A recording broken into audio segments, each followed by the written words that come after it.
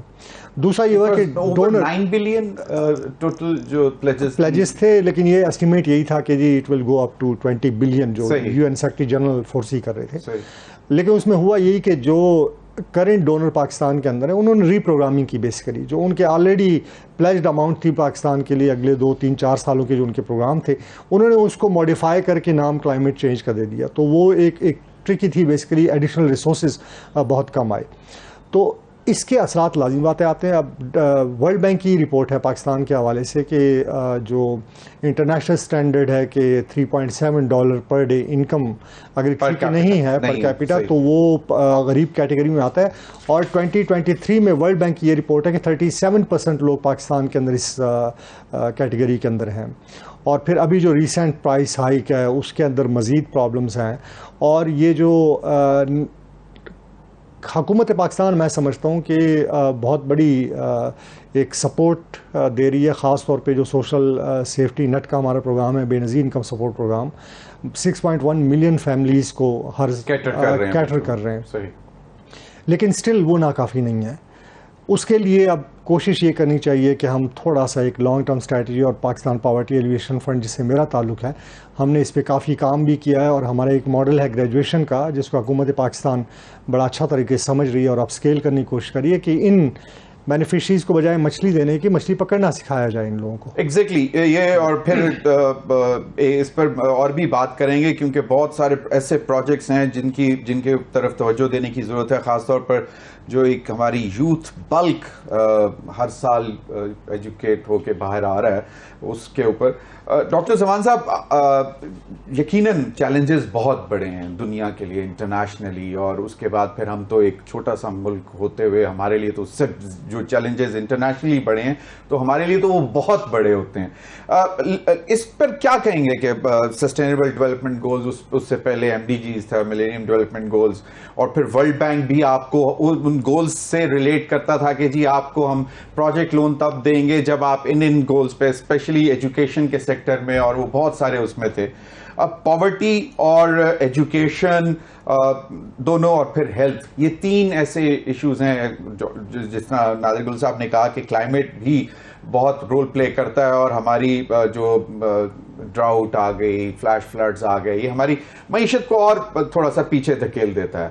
ان ساری چیزوں کو کیٹر کرنے کے لیے اب عالمی جو اس وقت لیڈرز ہیں وہ بیٹھے ہوئے ہیں کہ چلو بھائی، مطلب یہ کیونکہ اگر کہیں پہ کسی کو بھی تکلیف ہے تو وہ گلوب کے اندر ہی رہ رہے ہیں۔ آپ کو کیا لگتا ہے کہ کہاں پہ لیک کہاں پہ کرتا ہے انٹرنیشنل ورلڈ، انٹرنیشنل لیڈرز، کہ کیا ہر ایک کے اپنے اپنے بہت کلوز مطلب ہیں کہ جی بس ٹھیک ہے اتنا کر لو اور باقی کو چھوڑو، دیکھا جائے گا؟ Thank you very much for giving me this chance. Sir, پہلی بات تو میں آپ سے ود ڈیو اپالوجی تھوڑا سا ڈس ایگری کروں گا۔ ہم 5th لارجسٹ اور 6th largest population in the world ہیں، تو ہم چھوٹا ملک نہیں ہے آنیسٹلی اسپیکنگ، پاپولیشن وائز تو چھوٹا ملک نہیں ہے، لیکن یہ پاپولیشن بہت بڑا ریسورس بھی ہے اگر ہم اس کو پراپرلی۔ میں جہاں نادر صاحب نے اپنی آرگومنٹ ختم کیا تھا وہاں سے شروع کرنا چاہوں گا کہ دیکھیں، اگر ہم اس پاپولیشن کو ٹرین کر دیتے ہیں، ہم ان کو فش پکڑنا سکھا دیتے ہیں، تو چائنا ہمارے سامنے ایگزامپل ہے۔ اب ہمارا نیبر انڈیا بھی، ہم اس سے 1000 اختلاف کریں لیکن وہ ہمارے سامنے ہے کہ انہوں نے اپنی مین پاور کو یوز کیا ہے، یوتھ کو یوز کیا، اور وہ آج کہاں اپنے آپ کو پلیس کر رہے ہیں۔ شاید ہم نے اس میں لیک کیا۔ اب ہم اگر اسی چیز کو تھوڑے سے توجہ دیں گے تو میرا خیال ہے کہ ہم دنیا سے کمپلینٹ ہماری بنتی ہے، کیونکہ 2 اپروچز ہیں پوری دنیا میں۔ ایک یہ ہے کہ جو فرسٹ ورلڈ ہے بیسیکلی وہ جتنی بھی کاربن ایمیشنز ہیں، انوائرمنٹل ڈیگریڈیشن ہے، سب سے بڑا ان کا کنٹریبیوشن ہے، اور اس کا لاسٹ جو ہے یا اس کی جو وکٹمز ہیں وہ 3rd ورلڈ کنٹریز، ہمارے جیسے ممالک ہیں۔ ایک اور اپروچ بھی ہے، وہ یہ ہے کہ ہم خود بھی جو لیسٹ ڈیولپ کنٹریز ہیں، شاید ہم نے اپنی آپ پہ بھی توجہ نہیں دی، ہم بھی کسی حد تک رسپانسیبل ہیں کہ ہم اپنے پرابلمز کو صرف دوسروں پہ بلیم شفٹنگ کر کے ہم سمجھتے ہیں کہ ہم بالکل بری ذمہ ہو گئے. تو میرا خیال ہے اس پہ بھی تھوڑا سوچنے کی ضرورت ہے. میرا خیال ہے کہ یہ ہمارے پاس جو انڈیجنس اکنامکس ہے اس پہ فوکس کرنے کی ضرورت ہے. ہمیں دنیا نے کوشش کی ہے لیکن آج تک دنیا میں کوئی بھی ایک ملک بھی نہیں ہے جو ہیلپ یا ایڈ لے کے ڈیولپ ہوا. مجھے کوئی بھی ایگزامپل آپ بتا دیں. جب بھی ڈیولپمنٹ آئی ہے وہ لوکل اکنامک ڈیولپمنٹ سے. ہمارے پاس بے پناہ ریسورسز اور وہ ان کا ویسٹیج اتنا بڑا ہے کہ ہماری ہم سب کی سوچ ہے. میرا خیال ہے کہ اگر جس دن ہم نے یہ سوچ دیا کہ اب ہم نے ڈیولپ ہونا ہے اور ہم نے صرف انڈیجنس ریسورسز یوز کرنے ہیں تو میرا خیال ہے ہم واقعی ڈیولپ ہو جائیں گے. ہمیں 10 سے 15 سال سے زیادہ ٹائم نہیں چاہیے. لیکن ہمیں صرف جو انڈیجنس ہمارا پوٹینشیل ہے اس کو ایکسپلور کرنے کی ضرورت ہے. ہمارے جو پورے سسٹم میں لیکیج ہیں وہ اتنے بڑے ہیں کہ آپ کی سوچ ہے. میں آپ کو ایک چھوٹی سی ایگزامپل بتاتا ہوں. میری ٹیم کام کر رہی ہے روڈ سیفٹی کے اوپر.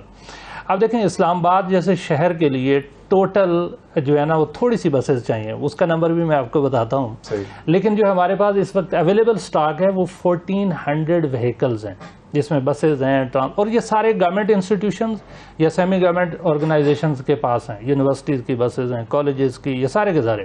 اور اس اسلام آباد سٹی کو 350 ٹوٹل بسز چاہیے. اب آپ دیکھیں یہ اتنا بڑا سٹاک اویلیبل ہے. اب وہ ساری کی ساری صبح کی جاتے ہیں ایجوکیشنل انسٹیٹیوشن کی بسز, وہ تھوڑی دیر یوز ہوتی ہیں پھر اس کے بعد سارا دن کھڑی رہتی ہیں, شام کو ان کو ڈراپ کر دیتی ہیں. وہ ان کے ساتھ ڈرائیورز ہیں, کنڈکٹرز ہیں, ان کے بجٹ ہیں, پی او ایل, ہر چیز اویلیبل ہے. اگر آپ چاہتے ہیں کہ ان کو پھر جنرل سروس کے لیے لگا دیا جائے, ان کو ایک سسٹم میں ڈال کے پورے اسلام آباد کو آپ transport even free of cost current budget میں دے سکتے ہیں. صرف آپ کو سسٹم ڈیولپ کرنا ہے. اتنا بڑا لیکیج ہے. دوسری ایگزامپل, آپ کہیں سے بھی گورنمنٹ کے کتنے انسٹیٹیوشنز ہیں. اب وہ انسٹیٹیوشنز مثال کے طور پہ یہ کلثوم انٹرنیشنل کے سامنے نیفڈیک ایک سینما ہوگا, کتنی کاسٹ کا ہے, 2000 کے بعد سے بند ہو گیا ہوتا. مطلب ایٹ لیسٹ آپ اس سے کتنا ریونیو جنریٹ کر سکتے ہیں. اس طرح کی یہ ایک چھوٹی چھوٹی ایگزامپلز ہیں. اس ملک جنہوں نے خریدا وہ تو ملک سے باہر بیٹھے ہوئے, ان کو پرواہ نہیں ہے, وہ بلڈنگ جو ہے وہ گل سڑ رہی ہے. اور سر I remember growing up in Islam Abad, NAFDAC was one of the treat. مطلب کہ آپ وہاں پہ مطلب کیا کلاسک موویز لگتی ہوتی تھیں انگلش اور ساری. اس پر مزید بھی بات کریں گے ناظرین. مجھے ابھی کہا جا رہا ہے بریک کے بعد ذرا تھوڑا سا پاکستان کی طرف آئیں گے. جس طرح ڈاکٹر زمان صاحب نے بھی بات کی کہ ہمارے پاس بے تحاشا ریسورسز ہیں. سب سے اہم بڑا جو ریسورس ہے وہ ہمارا انٹیلیجنٹ برین ہے جو ہمارے پاس وافر مقدار میں موجود ہے. پھر منرل ریسورسز ہیں, ایگریکلچر سیکٹر بھرا ہوا ہے اور بہت سے ریسورسز ہیں جن کو ٹیپ کر کے ہم بہت آگے خود جا سکتے ہیں. اس پر بھی بات کریں گے بریک کے بعد.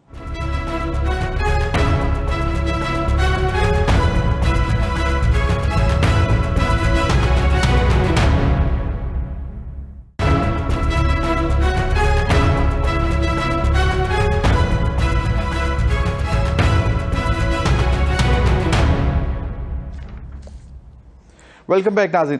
نادر گل صاحب, آپ نے کہا جس طرح ابھی ڈاکٹر صاحب نے بھی بات کی, آپ کا بھی یہی تھا کہ ہمیں مطلب فش کھانا نہیں, فش پکڑنا بھی سکھانی چاہیے. اور اس کے اوپر بہت سارے پروجیکٹس آتے رہے. پہلے بھی ہم دیکھتے رہے کہ جی ٹیکنیکل ووکیشنل انسٹیٹیوٹس بنائے گئے اسکل لیبر تیار کرنے کے لیے, یا یونیورسٹیز میں بھی باقاعدہ ایک ڈائریکشن کے ساتھ بچوں کو پڑھایا جائے کہ جس کا ان کو فائدہ بھی ہو سکے. اب ڈگریز لے کے جو ہے اگر اسی طرح سڑکوں پر پھرتے رہیں گے تو اس کا بھی کوئی فائدہ نہیں ہے. تو یہ ایک بہت بڑا ایک ریسورس ہے جس کو ٹیپ کیا جا سکتا ہے. اور وہ اکنامک ایکٹیویٹی میں جنریشن کا جو کنسیپٹ ہے کہ اکنامک ایکٹیویٹی جنریٹ بھی ہوتی ہے انہی چیزوں سے. تو اس پر کہاں پہ ہم لیک کرتے ہیں؟ اور پھر ہمیں بہت سارے انٹرنیشنل ڈونرز بھی اس پر سپورٹ کرنا چاہتے تھے, مجھے یاد ہے ورلڈ بینک بھی کرنا چاہتا تھا اور بہت سارے, لیکن ہم پھر کہاں پہ رک گئے اور آگے کیوں نہیں بڑھ سکے اس پر؟ دیکھیں اس میں ایک تو یہ ہے کہ میں صرف ایک بات ایڈ کروں گا آپ کے سوال سے ہٹ کے, جو پہلے ڈسکشن ہو رہی تھی کہ انٹرنیشنل کمیونٹی کی رسپانسبلٹی ہے, خاص طور پہ جو کلائمیٹ چینج کے افیکٹ ہیں اور جس طریقے سے سسٹینیبل ڈیولپمنٹ گول انویسیج کیے گئے ہیں, انویژن کیا گیا ہے, تو اس میں جب تک وہ اپنی رسپانسبلٹی پوری نہیں کرتے ہیں, کمپنسیشن نہیں دیتے ہم جیسے ملکوں کو, یہ ان کا فرض ہے, یہ کوئی خیرات یا زکوٰۃ کی بات نہیں ہو رہی ہے, یہ ان کا فرض ہے. ہیونگ سیڈ دیٹ, جو بات ہے یوتھ پاپولیشن کی, میرا خیال یہ کہ میں اس سے پہلے تھوڑا سا ایک پاورٹی ریڈکشن کے حوالے سے, میرا خیال یہ ہے کہ پاکستان میں جو 37% پاورٹی ہے, ہمیں ٹارگیٹڈ پاورٹی ریڈیوس کرنے کے اوپر پہلے توجہ نہیں ہوں گی, جو کہ ہاؤس ہولڈ لیول کے اوپر ہے. یہ جو ہم بات کریں 6 ملین فیملی جو BISP کی بینیفیشری ہے, ہمیں اس ہر فیملی کے ساتھ بیٹھ کے, اور یہ PPF کی اپروچ رہی ہے, ہم social mobile data is available, اس فیملی کے ساتھ بیٹھ کے اس کا پوٹینشیل دے کے اس کو اسیٹ پرووائڈ کریں, ریسورس پرووائڈ کریں کہ وہ اپنا کوئی نہ کوئی چھوٹا کاروبار شروع کر دیں. اور ہم نے دیکھا ہے کہ ایون 1 لاکھ روپے تک بھی اگر آپ دیتے ہیں تو کوئی چھوٹا موٹا بزنس شروع ہوتا ہے جس سے وہ فیملی سلائی مشین لے لیتا ہے, چھوٹی دکان لگا لیتا ہے, ریڈی لگا لیتا ہے, کچن گارڈننگ ہے, لائف سٹاک ہے اس کے اوپر وہ. تو یہ پہلا تو یہ کہ آپ نے امیڈیٹلی کیش گرانٹ جو ہے نا, یہ BISP کی ریپلیسمنٹ کے لیے ضروری ہے کہ آپ گریجویشن ماڈل لیں, اور یہ PPF نے یہ ماڈل ٹیسٹ کیا ہے. اور اس کے اوپر ایک انٹرنیشنل اکانومسٹ تھی, انہوں نے 7 کنٹریز کا اس طرح کے پروگراموں کو ایویلویٹ کیا, اس کو نوبل پرائز بھی ملا اسی ایویلویشن کے اوپر, اور اس میں اس نے یہ PPF کا جو ماڈل تھا اس کو سکسیسفل قرار دیا. اس کے بعد ورلڈ بینک نے اس کو عراق میں ریپلیکیٹ کیا, ہمارے ماڈل کو. ابھی جارڈن اور ایجپٹ کے اندر فیزیبلٹی بن رہی ہے کہ اس کو, تو ایک تو یہ کہ جو 400 ارب ہم سال کا بے نظیر انکم سپورٹ پروگرام پہ خرچ کریں, جو کہ بڑا ضروری ہے, اور اس کو ایشیا میں بڑا سراہا گیا ہے کہ ایک اچھی ایک سوشل پروٹیکشن کی, ایک سوشل سیفٹی کی ایک سپورٹ ملی ہے. لیکن اب ہمیں اس کی ایگزٹ اسٹریٹجی پہ جانے کی ضرورت ہے, تو گریجویٹ فرام دیٹ. دوسرا یہ ہے کہ ایک طرف آپ انکم پاورٹی کی بات کرتے ہیں جو کہ 3 دہائیاں پہلے ہر پوری دنیا انکم پاورٹی پہ ایڈریس کرتی تھی, لیکن اب ہم دیکھتے ہیں کہ آپ اگر اس کو انکم پاورٹی تھوڑا سا وہ بہتر بھی ہو جاتی ہے, گھر میں ایک بیماری آتی ہے, ایک ڈیزاسٹر آتا ہے, دوبارہ زیرو سا ہم گیم, تو ہمیں ملٹی ڈائمینشنل پاورٹی کو دیکھنے کی ضرورت ہے, جس میں ہیلتھ ہے, ایجوکیشن ہے, کلائمیٹ چینج کے ایفیکٹ ہیں, کہ اس کو بھی ہم سائملٹینیسلی ایڈریس کریں. اور اس کے لیے آپ کی جو سوشل موبلائزیشن کی اپروچ, ہم نے 1,47,000 قریب انسٹیٹیوشن بنایا پاکستان کے اندر, 137 سول سوسائٹی اداروں کے ساتھ ہم نے کام کیا. ان اداروں کے ساتھ پلس آپ کو لوکل باڈیز کو اسٹرینتھن کرنا پڑے گا, اس کے علاوہ چارہ کوئی نہیں. اگر آپ نے ہیلتھ, ایجوکیشن, کیونکہ ایک بیماری آتی ہے دوبارہ زیرو سم گیم ہو جاتی ہے, تو جب تک آپ ہیلتھ سسٹم کو گاؤں کی سطح پہ اسٹرینتھن نہیں کریں گے, یہ ایشو کنٹینیو رہیں گے. آپ پینے کا صاف پانی لوگوں کو نہیں دیں گے, میل نیوٹریشن جاری رہے گی. ہمارے ایسے علاقے جہاں پہ خیر پورا آپ دیکھ لیں, آپ پنجگور دیکھ لیں, تربت, اب کھجور سے بہترین نیوٹریشن کی غذا کون سی ہو سکتی ہے؟ وہاں پہ ایکیوٹ میل نرشمنٹ کے کیسز ہیں. ریزن یہ ہے کہ کھانا تو ہے, ڈیٹ جیسی ہائی پروٹین غذا ہے, لیکن سینیٹیشن اس کی وہ اویلیبلٹی نہیں ہے, ڈائریا میں بچے پھر وہی رہ جاتے ہیں. تو ہمیں ملٹی ڈائمینشنل پاورٹی کو ایڈریس کرنے کے لیے ہاؤس ہولڈ, کمیونٹی لیول کے اوپر کمیونٹیز کو انگیج کرنے کی ضرورت ہے, اور لوکل باڈیز کو. یوتھ بلک کی طرف آپ آ رہے تھے. یوتھ بلک ایسا ہے جی کہ پوری دنیا اس وقت خاص طور پہ ویسٹ کے بہت سارے ممالک ہیں جو پریشانی کا شکار ہیں کہ ایجنگ پاپولیشن زیادہ ہے اور یوتھ نہیں ہے. ہم ایک حوالے سے بلیسڈ ہیں, اس کی وجہ یہ کہ 25% ہماری پاپولیشن جو ہے وہ بلو دی ایج آف 25 ایئرز ہے. 60% پاپولیشن, مور دین 60% پاپولیشن 25 ایئرز ایج سے کم ہے. دنیا اس کو پاپولیشن بونس, پاپولیشن ڈیویڈنڈ کہتی ہے. اب ہمارے یہاں پہ 22 ملین بچے آؤٹ آف اسکول ہیں. ہماری یونیورسٹی کمپلیٹلی ڈسکنیکٹ ہے انڈسٹری کے ساتھ. پوری دنیا میں یہ ایک انڈسٹریل ریولوشن جو ہے, تو universities basically human resource create کرتی ہیں اور آگے انڈسٹری اس کو ابزارو کرتی ہے, وہ ایک ڈسکنیکٹ اپنی جگہ پہ ہے. تیسرا یہ ہے کہ ہم نے 40 سال جنگ میں گزارے ہیں, ایک جنگ زدہ خطے کے اندر ہم نے گزارے, اس کے اثرات ہمارے اوپر رہے ہیں, جس کی وجہ سے ہم نے انڈسٹریل ترقی, ملینز آف افغان ریفیوجیز, یہ بہت بڑا ایک کرائسس ہے, اس نے ہمارے اوپر بہت زیادہ اکنامک پریشر آیا. پھر اس کے بعد انرجی کے کرائسس ہیں. اگر آپ نے کوئی بھی بزنسز کو پروموٹ کرنا ہے, آپ ہر چیز انرجی کے ساتھ لنک ہے. تو میرے یہ خیال ہے کہ ہمیں لانگ ٹرم کی اسٹریٹجی میں, ادروائز یہ کہ یہ ہمارے لیے مسئلہ بھی بن سکتا ہے یوتھ بلک, اگر ہم نے پراپر طریقے سے اس کو ٹیکل نہیں کیا, اس خزانے کو, اس ہیومن ریسورس کا جو ویلتھ ہے اس کو ہم نے ٹیپ نہیں کیا, تو یہ ہمارے لیے مسئلہ بن سکتا ہے. اپارچونیٹیز بہت ہیں ایگریکلچر کے اندر, بہت زیادہ پوٹینشیل ہے, اور میرا خیال یہ کہ ابھی جو حکومت نے اناؤنس کیا ہے کارپوریٹ فارمنگ کے اوپر, یہ ایک بہت اچھا سٹیپ ہے. صرف یہ کہ جو ہمارا ٹریڈیشنل فارمر ہے وہ افیکٹ نہ ہو, اس کو سیف گارڈ کر کے آپ جائیں کارپوریٹ فارمنگ کے اوپر, میسیو لیول پہ کریں. ہمارے پاس بہت ساری ریجن ہیں جہاں پہ پوٹینشیل لینڈ موجود ہے. بلوچستان آپ کے پاس 3,47,000 اسکوائر کلومیٹر ایریا ہے. بٹ ناظر گل صاحب, چھوٹے پروجیکٹس لوگ مطلب ڈرتے بھی ہیں نا, خوف بھی آتا ہے ان کو کہ بڑے بڑے پروجیکٹ کریں, نقصان ہو گیا, مر جائیں گے, لٹ جائیں گے, اگلے 20-25 سال 30 سال جو ہے قرضہ ہی اتارتے رہیں گے. چھوٹے پروجیکٹ میں مطلب وہ ذرا بآسانی لوگ ہاتھ بھی ڈال لیتے ہیں نا, اس کے اوپر میں آ رہا ہوں, اسی طرف آ رہا ہوں. ایک تو وہ ہے کہ ایگریکلچر کے اندر جو آپ نے کہا، دوسرا یہ ہے کہ جو اسمال فارمرز ہیں، مثال ہم ایک اس وقت پروجیکٹ کے اوپر کام کر رہے ہیں، اس کا نام گریسپ ہے. اس میں ہم یہ کر رہے ہیں کہ 7 ہم نے پروجیکٹ اٹھائی ہیں، جس میں مینگو ہے، ایپل ہے، انین ہے، اولیو ہے، لائف سٹاک ہے، ڈیٹس ہیں. اب اس کے اندر ہم کیا کریں کہ 5 لاکھ 25 لاکھ اور 3 کروڑ کی میچنگ گرانٹ دے دیں. چھوٹا فارمر ہے وہ اپنے کچھ پیسے ڈالتا ہے، وہ اپنے، اور اس میں ہم کر کے آ رہے ہیں کہ 35,000 قریب فارمرز کو سندھ اور بلوچستان میں ہم ٹریننگ دے رہے ہیں کہ کس طریقے سے پری ہارویسٹ لاسز کو کنٹرول کر سکتے ہیں، پوسٹ ہارویسٹ لاسز کو، اور انہی کی فیملی کے لوگ جو ہیں وہ اس میں دوسرا یہ کہ وہ کس طریقے سے ویلیو چین ایڈ کر سکتے ہیں. تو اسمال میڈیم انٹرپرائزز جو ہیں اس کو اسٹرینتھن کرنے کی ضرورت ہے. ہم نے سمپل، میں ابھی خیرپور گیا ہوا تھا، وہاں میں دیکھا ہم نے 3 کروڑ کی گرانٹ دی تھی، 3 کروڑ انہوں نے لگایا. وہ اپنا پورا ڈیٹ کا کولڈ چین مینٹین کر رہے ہیں، اس کی پیکیجنگ کر رہے ہیں. بالکل اپرچونٹیز جو بات ہو رہی تھی پہلے بھی کہ نو ڈاؤٹ اباؤٹ دیٹ، وہ تو ہے. ڈاکٹر زمان صاحب، اب یقیناً جس طرح ڈاکٹر صاحب نے کہا کہ انٹرنیشنل ورلڈ نے بھی کچھ نہ کچھ کمٹمنٹس تو پوری کرنی ہے، اور ہم جہاں پہ اگر ہمارا لیس دین 1% کنٹریبیوشن ہے، مطلب وہ جو کلائمیٹ چینج کی طرف، اس میں دنیا کے بڑے بڑے انڈسٹریل کنٹریز جو ہیں وہ تباہی مچا رہے ہیں اور ہم اس سے سفر کر رہے ہیں. ہیونگ سیڈ دیٹ، اور کچھ کیا ہمیں توقع کرنی چاہیے کہ چلیں، مطلب ٹھیک ہے آپ نے کہا کہ ہمیں اب یہ بالکل چیپٹر کلوز تو نہیں ہم کر سکتے ایک دم، لیکن فار دیٹ ٹائم جتنے تک کے لیے جب تک آپ اپنی انڈیجنس ریسورسز کو ٹیپ نہیں کر پاتے، پوری طرح یوٹیلائز نہیں کر پاتے، تب تک کس طرح ہمیں انٹرنیشنل ورلڈ کو کیا جا کے کہنا چاہیے؟ میرے خیال ہے انٹرنیشنل کمیونٹی کو بھی اگر ہم نے قائل کرنا ہے تو ہمارے پاس کوئی ٹیکنیکل سکلز ہونی چاہیے، یا ہمارے پاس اتنی ایٹ لیسٹ کیپیسٹی ہونی چاہیے کہ ہم ان کو کنونس کر سکیں کہ یہ بھائی آپ کی وجہ سے لاسز ہیں، اب آپ کو اس کی ریمیڈی کرنی ہے، آپ نے یہ پلیجز کی ہیں، یہ کمٹمنٹس کی ہیں، ان کو پورا کریں. وہ شاید ہم پراپرلی کمیونیکیٹ ہی نہیں کر پاتے ان کو، یا ہم جو ان کو اسٹریٹجی بنا کے دیتے ہیں. جیسے نادر گل صاحب نے فرمایا کہ وہ جو آلریڈی ان کے پاس انہوں نے پلیجز کیے ہوئے تھے، صرف اس کو ری ڈائریکٹ کر دیا کہ نہیں جناب ہم اس ہیڈ میں نہیں دے رہے، اس میں دے رہے ہیں. تو وہ تو ایک قسم کا کچھ بھی نہیں ہے. صحیح. وہ تو ایک قسم کی میرا خیال ہے کہ وہ ہمارے ساتھ ویسے ہی پلے کر گئے. تو ہمیں ان کو بتانے کی ضرورت ہے کہ ہمیں اس طرح کا چوہے بلی کے کھیل نہیں چاہیے. آپ کرنا چاہتے ہیں تو ٹھیک طریقے سے کریں، نہیں کرنا چاہتے تو پھر ہم اپنے جو انڈیجنس ریسورسز ہیں اس کی طرف آئیں. دیکھیں جو یوتھ ہے یہ ہمارا بہت بڑا سورس ہے. آپ نے یوتھ بلج کی بات کی، ہمیں کنسیپچولی پہلے اس ٹرم کو انڈرسٹینڈ کرنے کی ضرورت ہے کہ ایک بچہ پیدا ایک گھر میں ہوتا ہے تو وہ ایک بچہ ہے، وہ دونوں مدر فادر دونوں کی توجہ کا مستحق ہے. 2 ہوتے ہیں تو چلیں ایک ماں کے ساتھ ہے، ایک باپ کے ساتھ ہے. 3 ہوتے ہیں تو ایک نگلیکٹ ہونا شروع ہو جاتا ہے، یہاں سے جیلسی شروع ہوتی ہے. اور اگر 4 ہو جائیں تو وہ آپس میں لڑتے ہیں.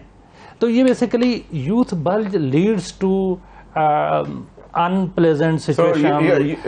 پہلی بات جو مجھے ان کی سمجھ آ رہی ہے کہ آپ ایک پاپولیشن بوم پہ بھی بیٹھے ہوئے ہیں، تو we need to control that as well. ٹھیک ہے we have the advantage لیکن not anymore. مطلب یہ ہے کہ ہمیں let me complete. یہ آپ کے پاس بہت بڑا سورس ہے. اگر ہم ان بچوں کو ہماری جو یوتھ ہے ہم ان کو سکلز کے ساتھ اکوپڈ کرنا شروع کر دیں. میں آپ کو ایک ایگزامپل دیتا ہوں بڑی انٹرسٹنگ. میں وہاڑی سے تعلق ہے میرا، وہاں سے ایک بچہ میرے پاس آیا کہتا ہے جاب ڈھونڈ کے دیں. تو میں نے کوشش کی کہیں پہ اس کو انٹرنشپ پہ رکھایا، وہ چل نہیں سکا کیونکہ ریموٹ یونیورسٹی سے آیا ہوا تھا، بیچارے کی اتنی سوشلائزیشن اس لحاظ سے نہیں تھی ٹیکنالوجی میں. لیکن وہ یہاں پہ ٹک گیا اور اس نے جو ہے وہ مارکیٹنگ شروع کر دی، ڈیجیٹل مارکیٹنگ. اب وہی بچہ جو ہے وہ مجھے کوئی ہفتہ پہلے ملا ہے. میں نے اسے پوچھا کہ بھائی کیا سچویشن ہے؟ کہتا ہے کوئی $1000 میں کما لیتا ہوں. ماشاءاللہ. اب دیکھیں وہ میرے سے زیادہ، میری تنخواہ سے زیادہ اس نے ارننگ شروع کر دی. اب یہ بچہ کچھ بھی نہیں کر رہا، صرف ڈیجیٹل مارکیٹنگ کر رہا ہے. لیکن واٹ ایف ہم اس بچے کو سکلز دے دیں، اسے انٹرپرینیورشپ سکھا دیں. اب اس سے وہ کیا کرے گا کہ وہ ملین روپیز جو ہیں وہ ارن کرنا شروع کر دے گا. اور اس کو دیکھتے ہوئے اور کتنے سارے بچے. ہم نے اس فیلڈ کو بالکل یہاں انویسٹ تو کافی کیا لیکن ڈائریکشن لیس رکھا. ہماری جتنی یوتھ ہے ان کے پاس سکلز نہیں ہے، ڈگری ضرور ہے لیکن سکلز نہیں ہے. ہمیں اصل میں ٹارگیٹڈ ان کی سکلز کی ضرورت ہے. اسی طرح میں AIG پنجاب کے ساتھ بیٹھا ہوا تھا، ہم کہیں سیف سٹی میں کام کر رہے ہیں روڈ سیفٹی پہ، تو ان کے ساتھ میٹنگ ہوئی. انہوں نے مجھے بتایا کہ قطر جب ورلڈ کپ ہو رہا تھا تو وہاں پہ ڈرائیورز کی ضرورت تھی، اور ڈرائیورز وہ کہتے ہیں ہمارے پاس تھے نہیں، یہ ٹرک ڈرائیورز اور بسز کے ڈرائیورز جو HTV ہے اس کے. تو وہ کہتے ہیں کہ میں نے نا ایسے ہی پائلٹ پروجیکٹ کے طور پہ کوئی 400-500 لوگوں کو ٹرین کیا، کہتا ہے ایک ہفتے میں سارے کے سارے چلے گئے. اب میں آپ کو بتاؤں یہ HTV جو ہے اس کا لائسنس اگر کسی کے پاس ہو، ٹریننگ ہو، تو آپ یقین کریں وہ کسی بھی ڈیولپ کنٹری کی نیشنلٹی لے سکتے ہیں. مطلب ایک اور انٹرسٹنگ پھر یہ جو انٹرنیشنل مطلب جو ہے یہ ڈیبیٹنگ کلبز رہ جائیں گے، ہمیں ان سے بس صرف جا کے گپ شپ مار کے آ جانا چاہیے، اپنے اوپر زیادہ خود اعتمادی پیدا ہوگی تو یقیناً آئی ایم سوری میرے پروگرام کا وقت ختم ہو رہا ہے، but pleasure talking to both of you. ناظرین اب تک کے لیے اتنا ہی، اجازت دیجیے، اللہ حافظ.